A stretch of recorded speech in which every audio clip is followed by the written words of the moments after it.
Okay, y'all, welcome to week 10 of the Trump administration. And, well, I'm going to start with it doesn't look good when you're having to tell your soldiers that they're not allowed to say mean things about you.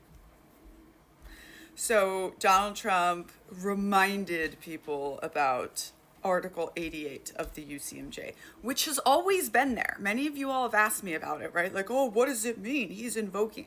No, it's always been there. You're never allowed to trash the commander in chief in uniform in your capacity as someone in the military.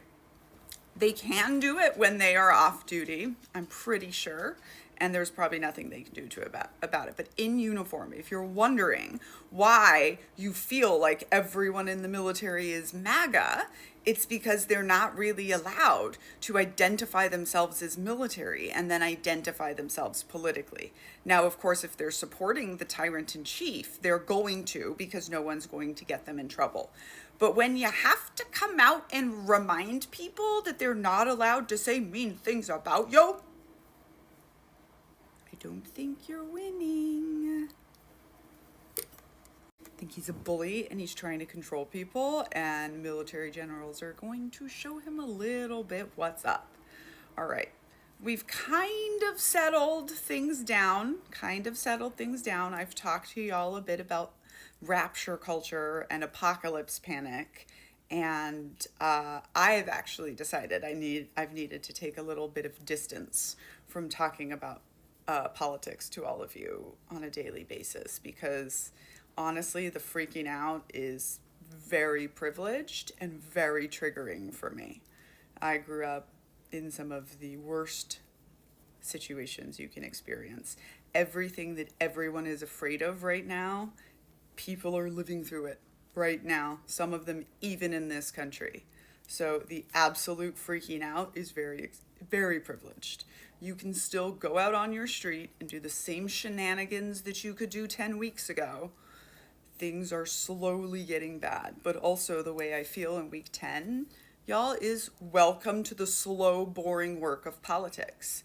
I keep hearing people say nobody's stopping him. People are stopping him left and right. It just takes longer for a judge to hear a case than it does for a tyrant to bloviate out an executive order, right? So they're trying everything and they're pretty much being stopped. He really messed with the Department of Education. That, of course, is going to have its repercussions. He is trying to do what cult leaders want to do, which is make everything private, make everything so that people have less access to good social services.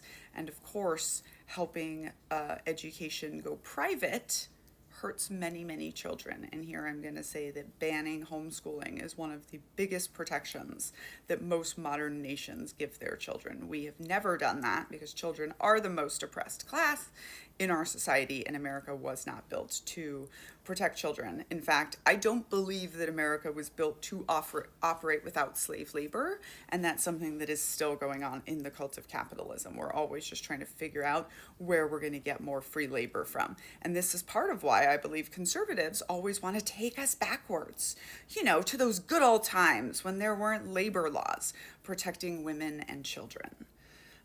So Tesla was found to have $1.6 billion in unaccounted for spending, because of course it was, and Cybertrucks have all been recalled.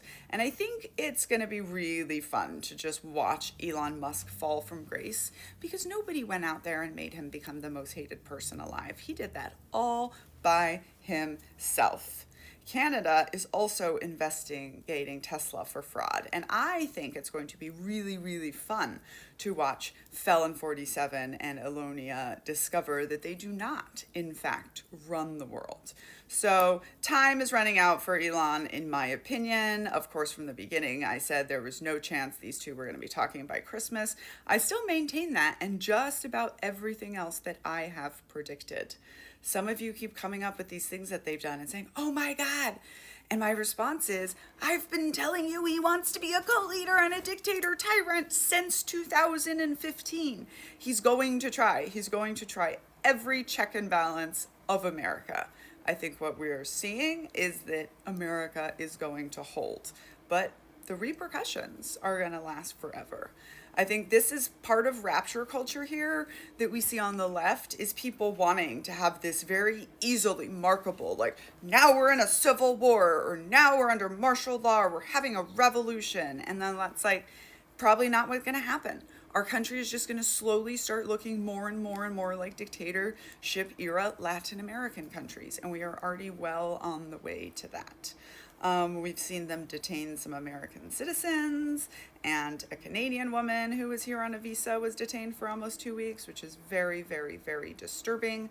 I think people need to be careful wherever they go. We did see, of course, as well, pushback that no, he cannot kick service members who are transgender out of the military, and no, you can't deny people passports because of their gender. Both of those things are not constitutional, and he is not being allowed to go forward with those things. He's definitely not obeying some court orders, and there are so many things that still are ready to be found out. That we still are going to see as we go along.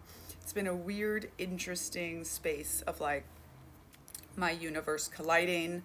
I was an intelligence officer in the US Army. I deployed twice to Afghanistan. I know a lot about military and tactical kind of stuff and logistics.